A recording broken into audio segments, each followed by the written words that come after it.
Hello everyone, welcome to TIRTA Cooking. How are you today? I hope you're all doing well because in this video, we will be cooking home-cooked meals. I will share a dim sum recipe with a simple ingredients, but of course very delicious. These dim sums are made with ingredients that you already have at home. So, let's get started!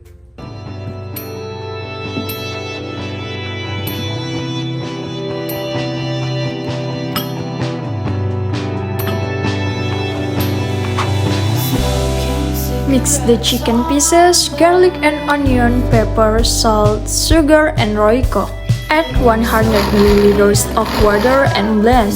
Add wheat flour and cracked egg. Stir ingredients until smooth. Heat the steaming part.